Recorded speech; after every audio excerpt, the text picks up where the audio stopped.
Hi, the point of this video is to make a journeyman method of memorizing the various parts of the brain. And if you don't know what that means, it's basically combining various brain mnemonics with a story narrative bent to make it easier to remember the parts of the brain and what they do. Sunlight streams through the window and hits the back of your retina, letting the suprachiasmatic nucleus in your hypothalamus know that it's morning.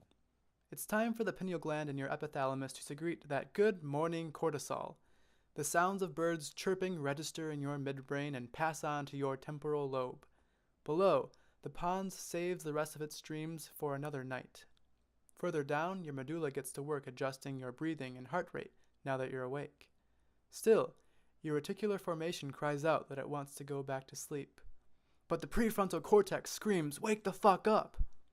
Your basal nucleus kicks into gear and moves you out of bed. It's so early to be moving you feel like you have Parkinson's or something. Luckily, your cerebellum saves the day and steadies your first few steps out of bed. Then you stop in your tracks.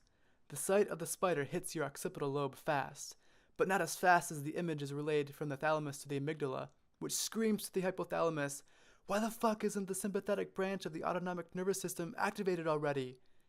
Your hypothalamus kicks into gear and drops a few hormones down to the pituitary glands. Those oh shit spider signals go down to the adrenal medulla and tells it to secrete a shitload of epinephrine into the blood. Meanwhile, your cortex is trying to talk some sense into you, but the thalamus and amygdala are really freaking out, and they're louder so there's not much you can do. Your parietal cortex remembers that one time a spider crawled on your leg, and like that one shitty friend that can't keep a secret, decides to remind your hippocampus and amygdala, and now you don't know whether you'll live or you'll die. Luckily, there's a shoe nearby that you smash it with.